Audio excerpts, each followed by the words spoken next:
بسم اللہ الرحمن الرحیم۔ السلام علیکم۔ تاریخ میں ایسی 7 گناہ گار عورتیں گزری ہیں جن کے بارے میں اللہ تعالیٰ نے اپنی کتاب میں بھی ذکر کیا ہے۔ یہ عورتیں نہ صرف انسانوں کی گمراہی کا باعث بنیں بلکہ بعض اللہ تعالیٰ کے انبیاء کرام کو قتل کرانے میں بھی پیش رہی۔ حضرت لوط علیہ السلام کی بیوی اردن اور اسرائیلی سرحدوں پر جہاں آج 1.5 سی نمکین پانی کی جھیل موجود ہے، نمک سے بھری اس جھیل میں آج زندگی کا کوئی نام و نشان نہیں ہے، تاہم آج سے ہزاروں سال پہلے یہ انتہائی زرخیز علاقہ تھا جہاں سدوم اور عمورہ نامی شہر آباد تھا، اور یہی وہ قوم تھی جس پر اللہ تعالیٰ نے حضرت لوط علیہ السلام کو نبی بنا کر بھیجا تھا۔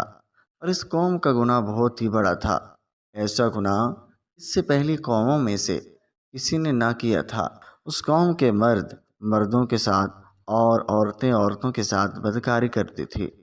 حضرت لوط علیہ السلام کی بیوی جس کا نام وائلہ تھا، اور وہ بظاہر تو حضرت لوط علیہ السلام کی بیوی تھی، لیکن وہ اندر سے کافر تھی اور وہ اپنی قوم کے ساتھ دیتی تھی۔ اور اس بیوی کے لیے اور کیا بد نصیبی ہو سکتی ہے، یہ عورت ساری زندگی ایک نبی کے ساتھ رہتے ہوئے بھی اللہ تعالیٰ کے حکم کی نافرمان رہی۔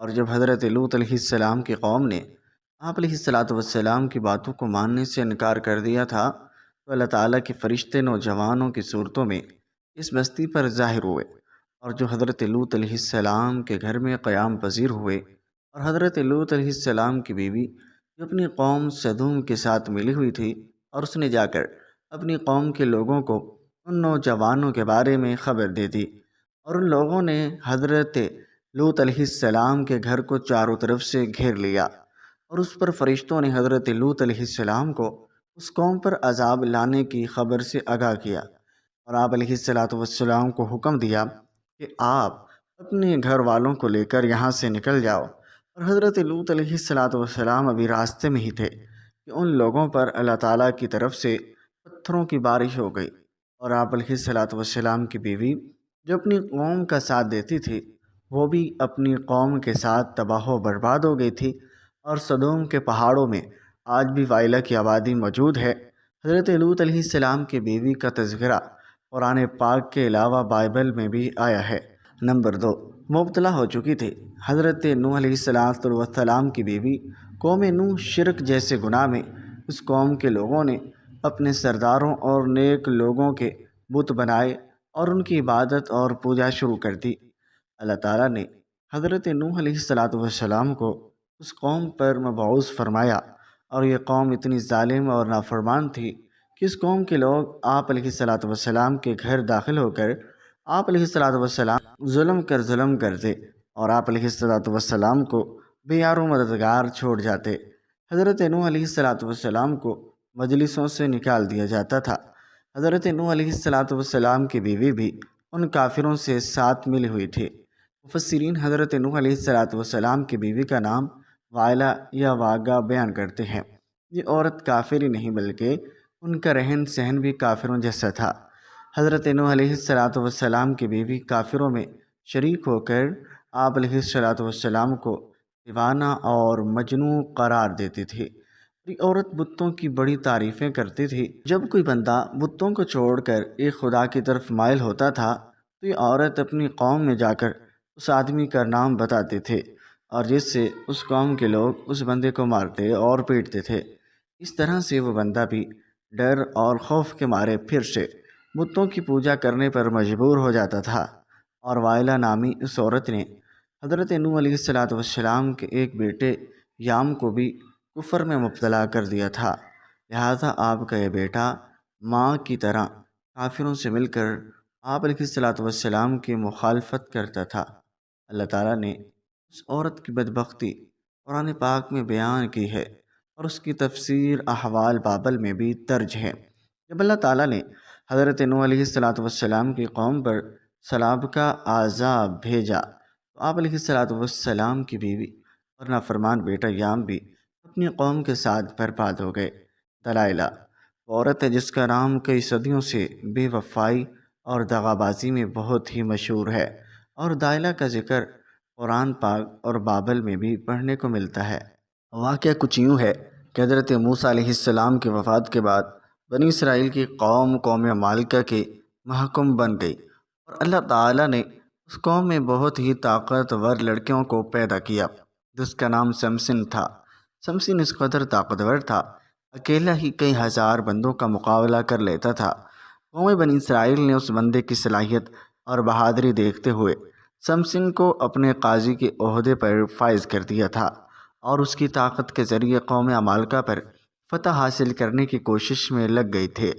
اور دوسری طرف قوم عمالقہ سمسن کی طاقت پر قابو نہ پا سکی، اور انہوں نے اپنی قوم کی ایک لڑکی جس کا نام دلائلہ تھا، اس کو سمسن کی بہادری اور اس کی صلاحیتوں کا راز دریافت کرنے کے لیے سمسن کے پاس بھیجا تھا۔ سمسن اس لڑکی کو دیکھ کر پاگل ہو گیا، اور وہ اس کی محبت میں دیوانہ ہو گیا، اور اس نے اس لڑکی کو اپنی صلاحیتوں کے سب راز بتا دیے تھے۔ اور سمسن نے کہا کہ اس کی طاقت کا راز اس کے لمبے بال ہیں۔ ایک دن موقع پاتے ہی دلائلہ نے سمسن کے لمبے بال کاٹ دیے تھے، اور اسی رات قوم عمالقہ نے بھی سمسن پر حملہ کر کے اس کو گرفتار کر لیا تھا۔ اور جب ایک دن قوم عمالقہ سمسن کو گرفتار کر کے جشن منا رہی تھی تو سمسن نے اللہ تعالیٰ سے دعا کی، اے اللہ تعالیٰ مجھے معاف کر دے۔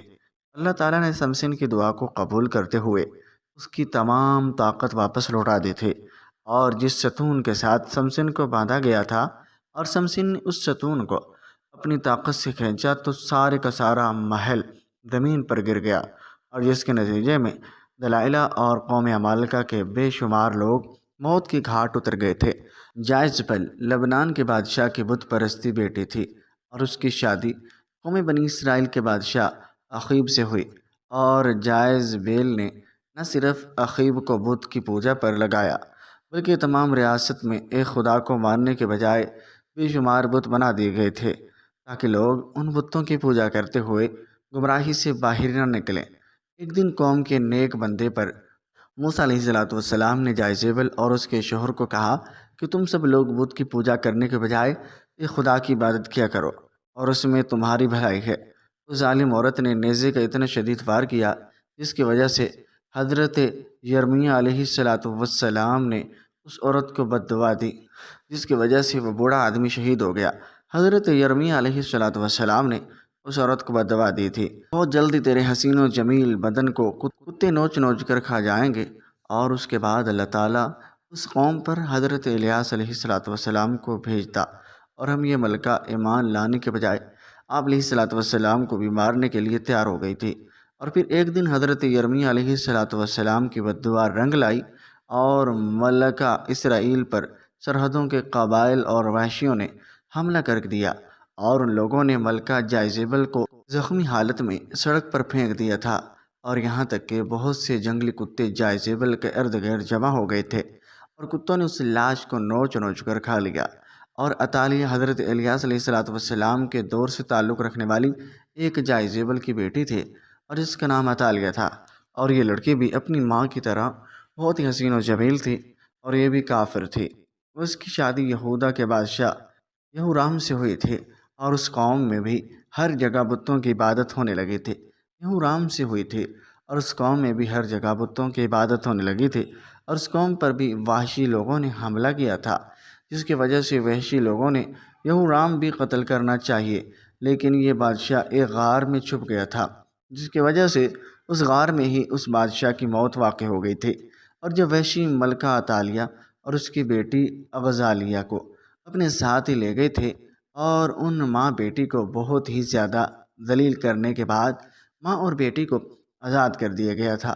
اس کے بعد عطالیہ نے بتوں کی عبادت سے توبہ کر کے حضرت موسیٰ علیہ السلام کے مذہب پر آ گئی تھی، لیکن اس تبدیلی کو سال بھی نہ گزرا تھا کہ عطالیہ پھر کفرانہ کاموں کی طرف لوٹ آئی تھی، اور اس کی بیٹی کے قتل کے بعد ملکہ عطالیہ کو ہی سلطنت یہودا کا تاج پہنا دیا گیا تھا، اور اس نے اپنی دولت کے نشے میں آ کر اپنے بتوں کو قتل کروا دیا تھا، اور پھر اپنی رعایا پر بھی بہت ہی ظلم و ستم کرنے لگی۔ تاہم اس کا پوتا جو اس سے جان بچانے میں کامیاب ہو گیا تھا، یہودا کے لوگوں نے اس کو اپنا بادشاہ بنا لیا تھا، اور یہ ملکہ عطالیہ اپنے محل کے باہر اپنی ہی قوم کے ہاتھ بہت ذلیل اور رسوا ہو کر مر گئی۔ عطالیہ کا ذکر بھی بابل میں تفصیل کے ساتھ موجود ہے۔ اور ہیروڈیاز اگر تاریخ انسانی کی سب سے گناہ گار عورت کہا جائے تو غلط نہ ہوگا، کیونکہ یہ عورت حضرت یحییٰ علیہ السلام کے قتل کی ذمہ دار ہے، اور یہ حضرت عیسیٰ علیہ السلام کی پیدائش سے چند برس پہلے کی بات ہے۔ ہیروڈیاز ایک غریب اور بہت ہی حسین و جمیل عورت تھی، فلسطین کے خاندان کی بہو بن گئی، اور ابتدا میں اس کی شادی شہنشاہ کے دوسرے بیٹے ہیروڈ سے ہوئی تھی، اور اسی ہیروڈیاز کے گھر ایک لڑکی پیدا ہوئی۔ تاہم جب وراثت کی تقسیم کے بعد جب ہیروڈیاز نے دیکھا کہ سب سے زیادہ طاقتور قلب کے بھائی اینٹی باس کے حصے میں آئی ہے، تو اس نے بھی اپنی شوہر کو چھوڑ کر اینٹی باس سے ہی شادی کر لی، اور ان دنوں اللہ تعالیٰ کے نبی حضرت یحییٰ علیہ السلام، جنہیں اہل کتاب یہونا کے نام سے پکارتے ہیں، لوگوں کو درس و تدریس دینے لگے۔ ہیروڈیاز کو آپ کی دینی باتیں پسند نہ آئی، جس کی وجہ سے اس نے حضرت یحییٰ علیہ السلام کو گرفتار کروا دیا۔ ہیروڈیاز نے کافی بار کوشش کی کہ اپنے شوہر اینٹی باس سے آپ علیہ السلام کے قتل کے احکامات جاری کروائے، تاہم اینٹی باس ایسا نہ کر سکی۔ ہیروڈیاز کی بیٹی سلومی اب جوان ہو چکی تھی۔ جب اس نے حضرت یحییٰ علیہ السلام کی معصومیت اور نور کو دیکھا تو وہ آپ علیہ السلام پر فدا ہو گئی تھی، اور اس نے آپ علیہ السلام کو گناہ کی دعوت دی، لیکن آپ علیہ السلام نے اس کی طرف آنکھ اٹھا کر بھی نہ دیکھا، اور یہ دونوں ماں اور بچی علیہ السلام کے خلاف ہو گئی تھی۔ ایک دن بادشاہ اینٹی باس کے سامنے سلومی نے بہت ہی بیہودہ ڈانس کیا۔ رقص کرتے ہوئے اس نے اپنے جسم کے سارے کپڑے اتار ڈالے، اور اس رقص میں بادشاہ نے بہت ہی دلچسپی لی تھی، اور اس کو سلومی کا یہ رقص بہت ہی پسند آیا، اور اس نے سلومی سے کہا کہ تم کیا مانگنا چاہتی ہو اور میں تم کو حاضر کر دیتا ہوں۔ اس عورت نے جواب دیا، میں چاہتی ہوں کہ تم حضرت یحییٰ علیہ السلام کو قتل کر دو۔ بادشاہ، جو کہ بھرے ہوئے محل میں سلومی سے عہد کر چکا تھا، اور اس نے یحییٰ علیہ السلام کو شہید کرا دیا تھا، اور اس طرح سلومی اور اس کی ماں اس گناہ میں بھی شامل ہو گئی تھی۔ اور جمیل ابو لہب کی بیوی تھی، جس کا اصل نام عروہ بنت حرب ہے، اور اس کی آنکھوں کا بھیگا پن نمایاں تھا، جس کی وجہ سے اس کو لوگ کافی کہا کرتے تھے۔ اور قرآن پاک میں اللہ تعالیٰ نے ابو لہب اور اس کی بیوی کو انتہائی سخت الفاظ میں کہا کہ اس کی وجہ ابو لہب اور اس کی بیوی کا نبی اکرم صلی اللہ علیہ وسلم کے ساتھ سخت مشرکانہ رویہ ہے، اور یہ دونوں میاں بیوی آپ علیہ السلام کو تکلیف اور اذیت پہنچانے کا کوئی بھی موقع ہاتھ سے نہیں جانے دیتے تھے۔ روایت کے مطابق جمیل نبی علیہ السلام کی راہ میں کانٹے بچھایا کرتی تھی۔ جب سورہ لہب نازل ہوئی تو ابو لہب کی بیوی غصے سے بے قابو ہو گئی، اور بہت ہی بڑا پتھر اٹھا کر مکہ میں آپ صلی اللہ علیہ وسلم کی تلاش میں نکل پڑے، اور یہ کعبہ میں ابو بکر رضی اللہ تعالی عنہ کے سامنے اس حالت میں آئی کہ اس کے منہ سے جھاگ نکل رہی تھی، اور یہ نبی علیہ السلام کے خلاف انتہائی نازیبہ الفاظ بھی پڑھ رہی تھی، حالانکہ آپ صلی اللہ علیہ وسلم اس وقت حضرت ابو بکر کے ساتھ ہی موجود تھے، لیکن اللہ تعالیٰ کی رحمت اور کرم سے جمیل آپ کو نہ دیکھ سکی، اور وہ وہاں سے گھر کی طرف روانہ ہو گئی۔ اور بے شک جمیل تاریخ بدبخت ترین عورتوں میں شامل ہے، کیونکہ اس نے نبی آخر الزمان سرور کائنات وجہ تخلیق کائنات حضرت محمد صلی اللہ علیہ وسلم کو بے شمار تکلیفیں پہنچائی، اور ایک بادشاہ راستہ بھٹک کر کسی ویرانے میں پہنچ گیا، اور وہاں جھونپڑی تھی، اس جھونپڑی میں رہنے والے شخص نے بادشاہ کی بڑی خدمت کی، اور وہ غریب جانتا بھی نہیں تھا کہ یہ بادشاہ ہے۔ مسافر سمجھ کر خدمت کی۔ بادشاہ بہت خوش ہوا۔ جب جانے لگا تو اس نے اپنی انگلی سے انگوٹھی اتاری اور کہا کہ مجھے نہیں جانتے ہو، میں بادشاہ ہوں، اور یہ انگوٹھی اپنے پاس رکھو، جب کوئی ضرورت پیش ہو تو ہمارے محل میں آ جانا، دروازے پر جو دربان ہوگا اسے یہ انگوٹھی دکھا دینا، اور ہم کسی بھی حالت میں ہوں گے وہ ہم سے ملاقات کروا دے گا۔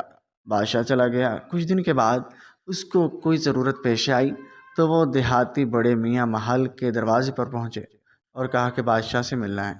دربان نے اوپر سے نیچے تک دیکھا اور اس کی کیا اوقات ہے، بادشاہ سے ملنے کی کہنے لگا، نہیں مل سکتے، وہ فس اور خلاص آدمی ہے۔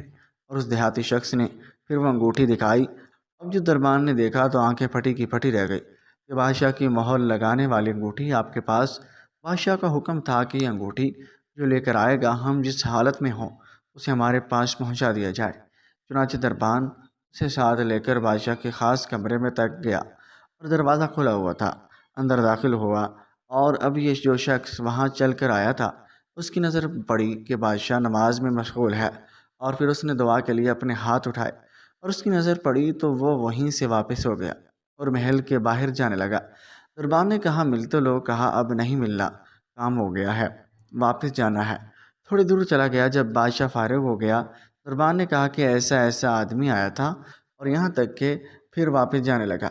بادشاہ نے کہا فوراً لے کر آؤ، وہ ہمارا محسن ہے۔ واپس لایا گیا۔ بادشاہ نے کہا آئے ہو تو مل بھی لو، ایسے کیسے چلے گئے؟ اس نے کہا بادشاہ سلامت، اصل بات یہ ہے آپ نے کہا تھا کہ کوئی ضرورت پیش آئے تو آ جانا، ہم ضرورت پوری کر دیں گے۔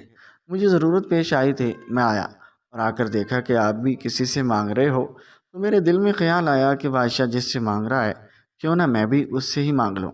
یہ ہے وہ چیز، ہمیں جب کبھی کوئی ضرورت ہو، بڑی یا چھوٹی، اس کا سوال صرف اللہ تعالیٰ سے ہی کیا جائے، وہی ایک در ہے جہاں مان رکھا جاتا ہے۔ ناظرین اس امید کے ساتھ ہمیں اجازت دیجیے، ملتے ہیں جلد ایک نئے ویڈیو